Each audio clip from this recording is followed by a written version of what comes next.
Hello, everybody. Good evening from two time zones. One is UK and one is IST. I'm Prakriti Manyar, the founder of Purple Pencil Project, a community led platform about writing stories, films, and literature.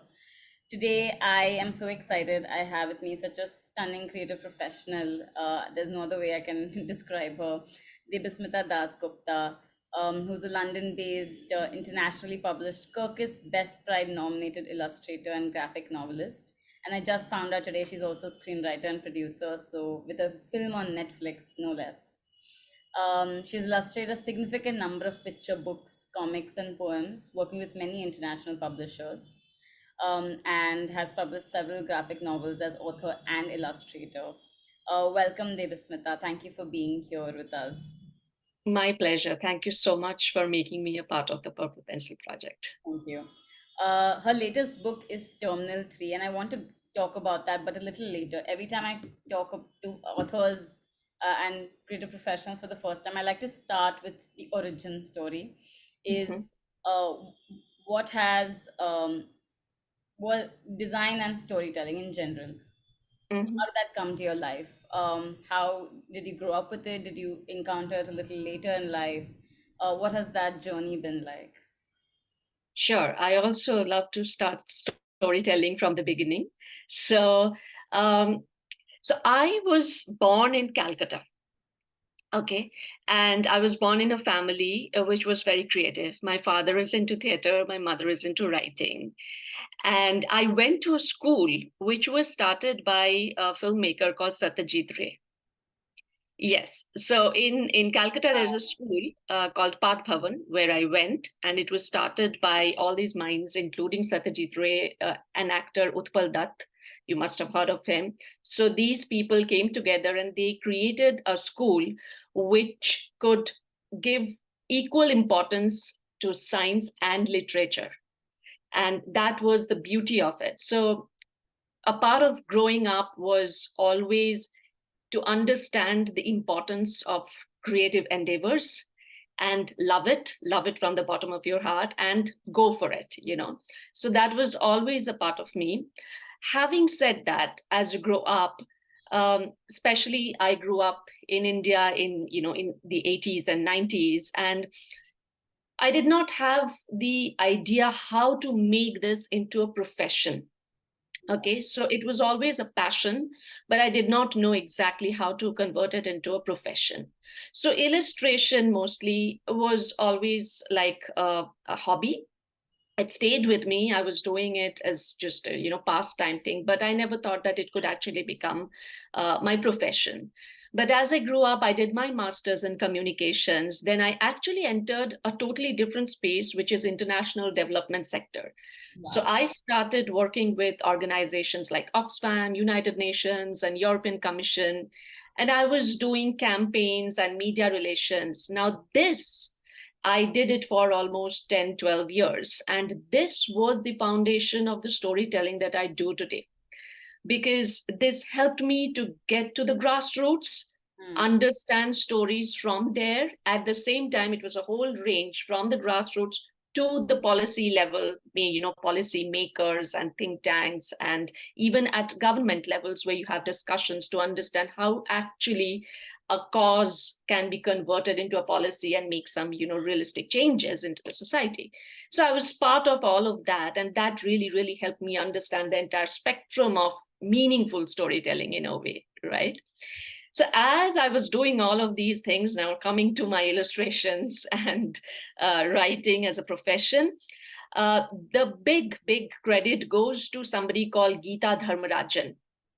Geeta is the founder of Katha Books in Kolkata. Delhi. My bad. Yeah. Yes, yes.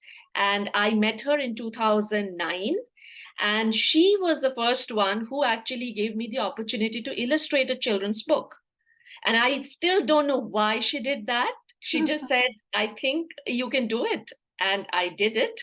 And from then on, there was no looking back, because I felt like this is where I belong. This is what I want to do. This is where I was not complaining at all. And this is what I wanted to wake up to every morning. And that's how I landed up here. That is fantastic and so serendipitous, right? Like Geeta ji does such, Katha just does some fabulous work and at the grassroots level, they've long been my Amazing. like Amazing. role models, as the way they've structured and built what they Yes. have. It's so Yes. beautiful. Um, I didn't know earlier because I didn't find this sort of info on the internet, but he told me about how the international development policy, um, that career has shaped you. And I assume that's also how you've gone, lived in across the world, Singapore, London, India, of Yes. course. Uh, Yes. Yeah. how much of that geography change has influenced your artistic voice, for instance? Yeah. That's a very good question, actually, because, when you're a storyteller or any creative person, or I would say even any individual, more and more with internet, we are actually getting more connected, Yeah, right? yeah, And these borders that we have, they are getting a little bit more meaningless, I would say, because there are too many overlaps, and that's a very good thing, right? You're now getting exposed to different ideas, different cultures, and yeah, not just from a distance, but even you could have a first-hand experience of things. yeah, So in my life, definitely the work that I did. So I was born in Calcutta. I grew up there. I did my studies over there. But when I started working, I moved out of Calcutta. I worked in, different parts of India, including Delhi, Bombay, Bangalore, Hyderabad. And that definitely helped me to understand. And I was just mentioning the names of cities, but I also worked in villages and in small towns where we did the campaigns, and I interacted with people and learned so much from there. And when from there I started working internationally, that again helped me understand and break a lot of prejudices or preconceived notions about different things that I had. And also, the most important discovery was the discovery of identity. Who am I? Because when you are in a bubble, in a closed space, you have a sense, right? And the moment that bubble bursts, then you land up somewhere else and you understand a different layer about yourself. So every such exposure has helped me understand and discover or rediscover my identity, which is, I think, is a very powerful thing in storytelling. I agree, and I think even like visually, since you are a visual artist, Hmm. that must have helped kind of develop your Absolutely. voice in such a unique way, going from grassroots to international, which is really the widest spectrum of travel you can imagine, taking. I have to ask, what's like the one? Is there a place that actually feels like home more than others? I've been to two places and lived in two places, and yet I struggle finding the sense of a home. I'm like, now Mumbai or USA, Chicago, which is where I lived for 2 years. Neither feel home enough. Does that happen with you, having been so many places? See, Calcutta will always be my place. I can't, I mean, you can take a Bengali out of Calcutta, but Calcutta will always remain in her. Yes. So, yes. And I think also because the learning that you get when you were very young, those are really your formative ages, right? And that experience is unforgettable. That will always be there, and that has helped. I mean, even today when I tell stories talking about graphic novels, at the moment I'm doing a graphic novel which is inspired by a story from Sundarbans. So because I've done a lot of work in the Sundarbans, I've seen people over there, Yeah, and those stories have always stayed inside me. And now that today I'm outside of Calcutta or outside of India, I want to tell those stories to the world. yeah, Why do those stories have to be confined within the limits of their geographies? I But agree. it can be. I mean, Exactly. that's, I think, also a responsibility that comes when you have the possibilities in your hand, right, to explore. Absolutely, absolutely. And yes, we agree, right? Like literally with P3, that is what I wish I can achieve also, right? Like get these stories out to a wider audience. Why should only like Bengali and Odia people read the story of the Sundarbans? That's a story for the larger nation and international community of readers, right? Representation 101. But you spoke something about how like Calcutta and the formative years leaving such a lasting impression. And I almost think like we unpack a lot of those stories that stay with us later in life, right? Like writing then becomes a way of unpacking these stories that stay within us. Um, this kind of is a natural segue because I wanted to ask you about a lot of your protagonists are either children or teenage girls. Hmm. And Nadia from the series Nadia, Kwab from Terminal 3, and a host of other children's works you've done. You've done more children's work for sure, children or YA. And does is it about this thing that you said that those are the most formative years? What is it about this age group or these people of this age group, humans of this age group, that fascinates you so much?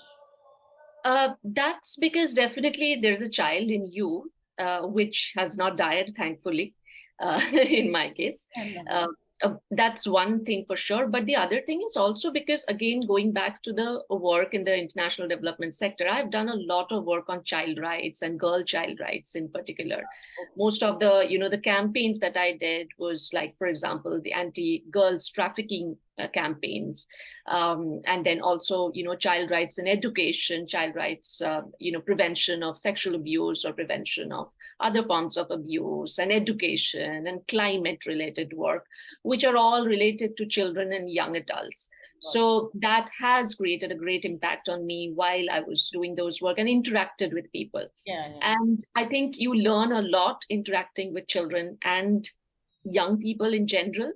Um, they have fresh ideas that always inspires me much more than anything else. So yes, that's the main reason why I get always attracted towards these stories.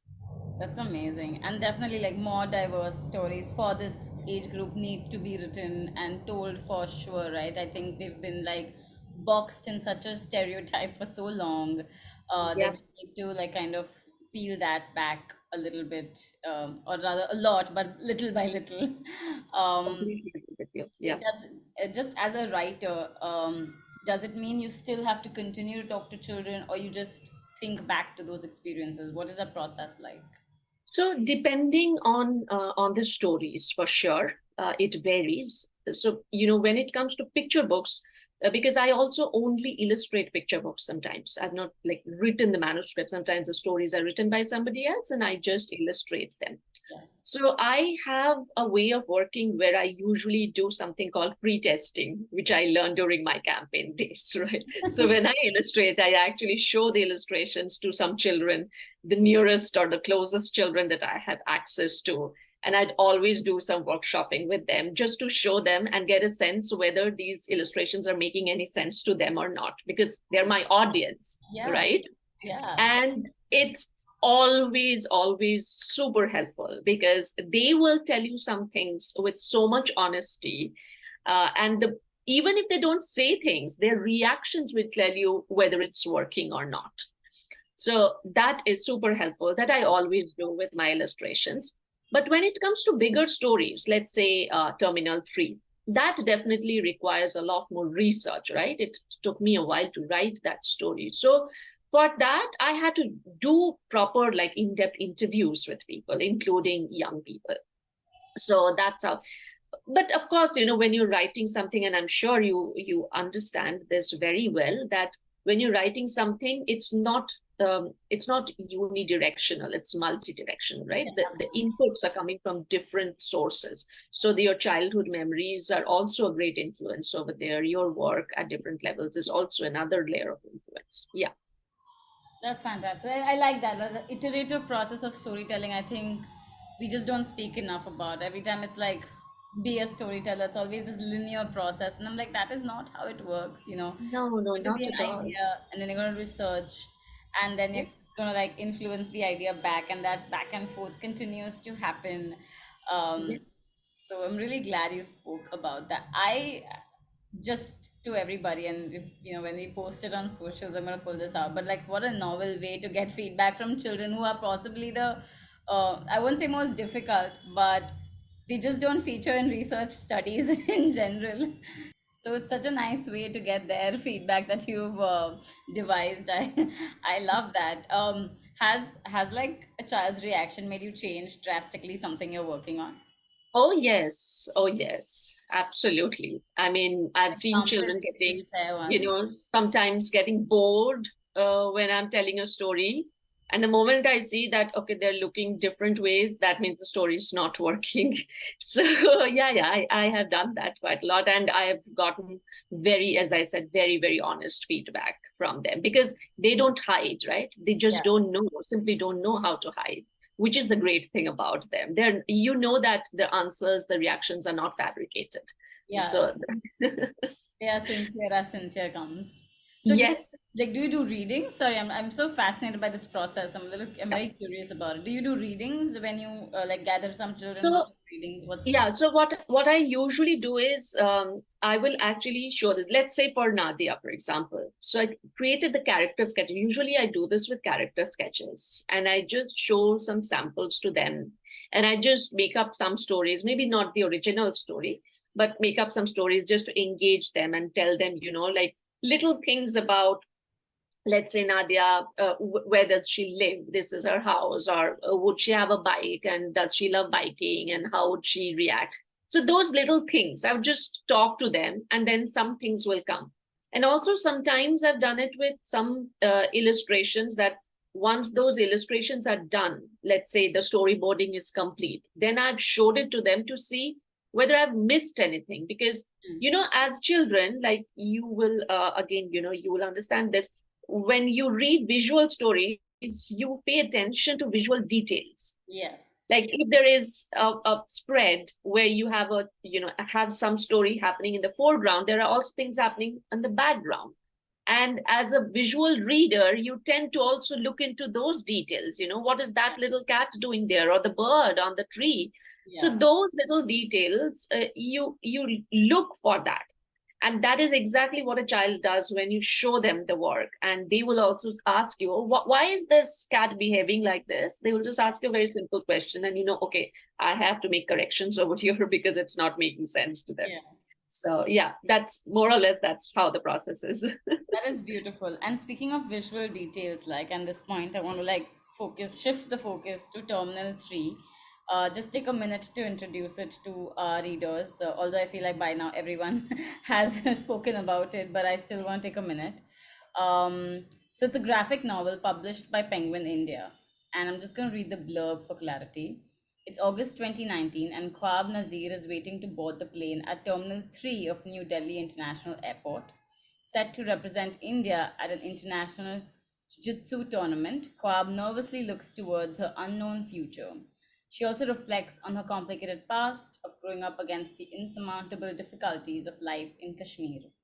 Between happiness and emptiness, desire and grief, penance and peace, Khwab has endured. She has a dream that life will be a paradise one day. Breathing against the backdrop of conflict, Terminal 3 is the story of everyday people striving to live their dreams in the valley. Um, what a moving basis, right? Um, and this is the story of so many things packed into one. You have women in sports, you have someone from a conflict-ridden region, Yeah. but you also don't want to. It's not portrayed like that's not the identity, right? Being a, it's not the all of the identity, for instance. Mhm. But you are a non-Kashmiri writing about Kashmir, and I know you've spoken a little about it in some other interviews, so I want to extend that further. You spoke of the details in while speaking of picture books. What are the details of Kashmiri perhaps life, um, and the region and the geography that you were very careful to not miss out on? And how did you kind of start interacting with that? Have you lived in Kashmir as part of your work, or you spoke to people? How was that like? So I've not lived in Kashmir. I've visited Kashmir many times, sometimes for work and sometimes for, you know, just as a tourist. Especially when I was young, I used to go to Kashmir quite a lot. And then, you know, things started getting more difficult, Yeah. and it was getting more difficult to have access there.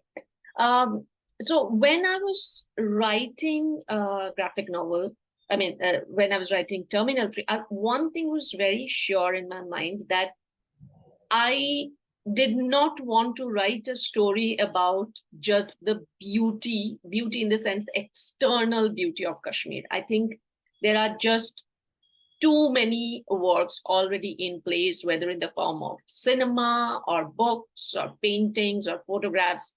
We know how Kashmir, I mean, how beautiful Kashmir is. That was not my intent. The idea was to tell a very relatable story. The idea was to make Kashmir, or this Kashmiri girl in particular, how do you and I relate to her? Beautiful. Not to make her that distant beauty in the, in the heaven of India, between the chinar trees and the snow peak mountains. That was not the idea. The idea was to make her very real, just like you and me, somebody who has aspirations, who has ideas about her life, who has friends, who has a family, who goes to school, who goes for her training and wants to also, get a proper career in something. So these are things I think everybody relates to. So that was always at the back of my mind. That, and when I was doing research about the story, the people I spoke to a lot of Kashmiri friends, people who work there on a regular basis, including journalists and community organizers.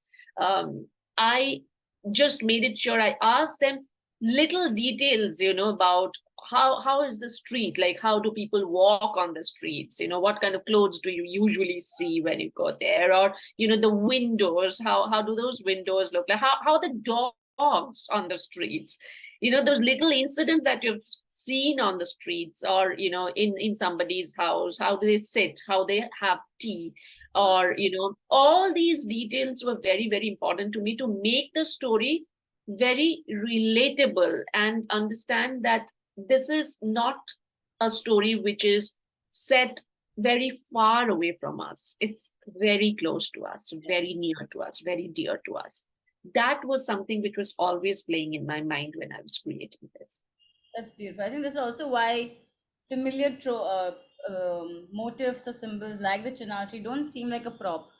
I think that shows, and often Yeah. it is used as a prop when you describe a region like, that has Yes. Yeah. become such a postcard for Yeah. all of Yeah. us, right? It's so easy to just put things as if they are okay. It's okay. We know chinar trees and Kashmir, so put it as a prop. But I think that this is probably why, and I was thinking about it, I was reading that I don't know why it doesn't feel like a prop. Maybe this is why, because I think you understood and spoken about the significance of what these little things, motives, symbols, habits have in their life.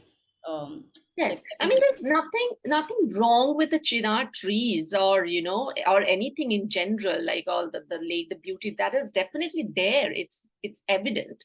Yeah, But the idea of this story was to not talking about that, or even not to talk about the gloominess or the terror all the time. yeah, The idea was just your life is there. It's yeah, part of these yeah, things, whether it's the beautiful chinar trees or a terrible attack on the street. It's both. all there, Yeah, and you're growing up in the middle of that. You're kind of walking through the lanes, and yeah, all these things are happening around you. yeah. So one has to just understand and recognize it first of all. So that was definitely playing in my mind when I was writing it. And I think it shows so beautifully. This is what makes it like more than, oh, it's just a story set in Kashmir, right? Like it's more than that. It's a story. That's the central word. Even for jujutsu, it's just like capturing sport and illustration. That must be a challenge, I presume. It's it's where something like a martial art is so like movement heavy. It's so not just movement, like precise movement. So Yeah. how did you go about capturing that? Because so like, you know, um, I don't want to say well done. That's like diluting it almost, but I can feel the jujutsu. You know what I mean? How did you do that and achieve that? Well, I mean, thank you for saying that, because I am the biggest critic of my work. So I would say I don't think I've done justice to the illustrations. They could have been better. Yeah, Uh, but I of course that was also part of the process. I did a lot of research to see and understand how the jiu-jitsu movements happen, and I have a I know somebody. I met her earlier in my life.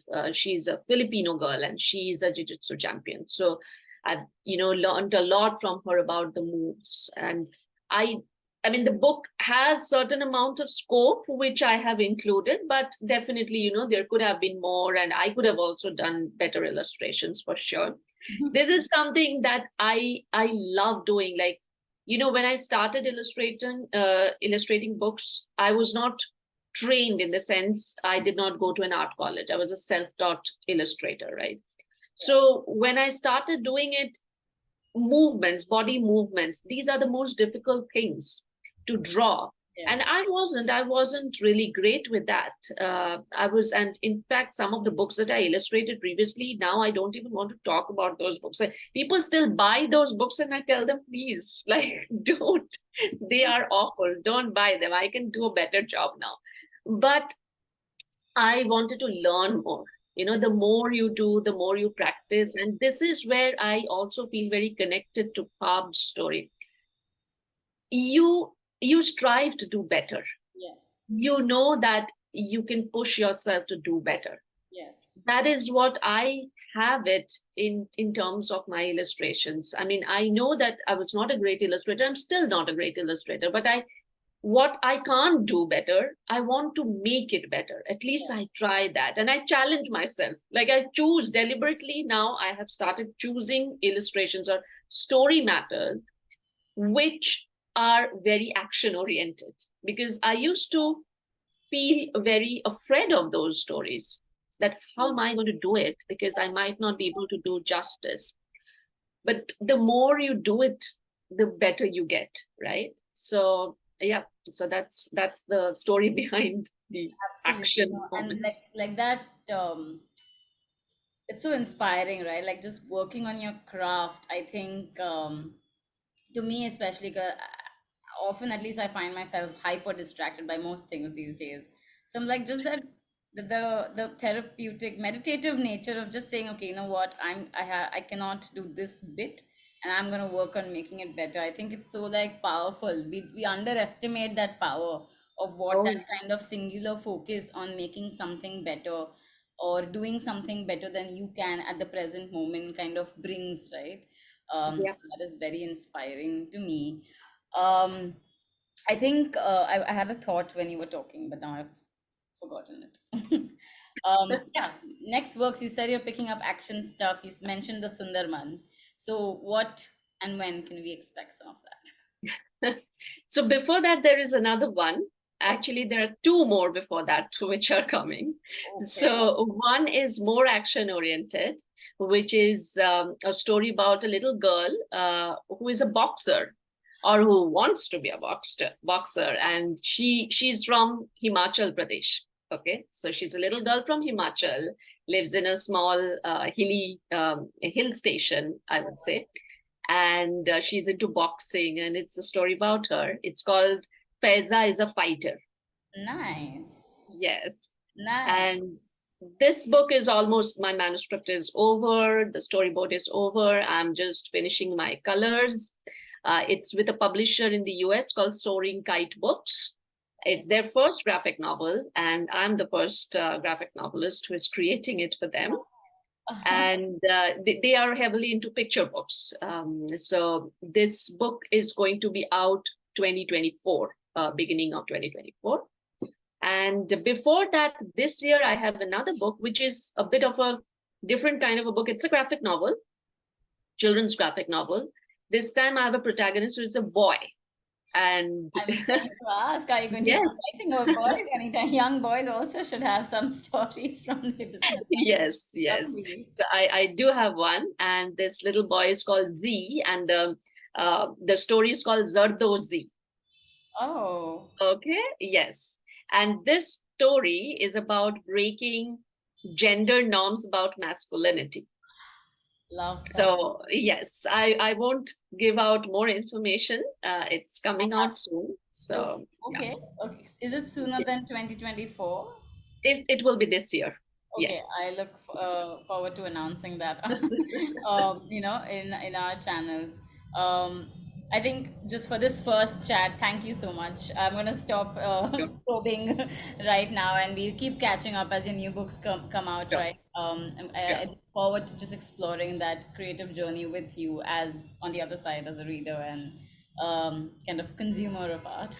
Thank you so much. I am just so inspired by how you've taken, like, just gone from one artist type to another, and this multimodal expression, writer, illustrator, now screenwriter, which I want to talk about in a separate chat for sure. So thank you so much. I look forward to getting to know you better.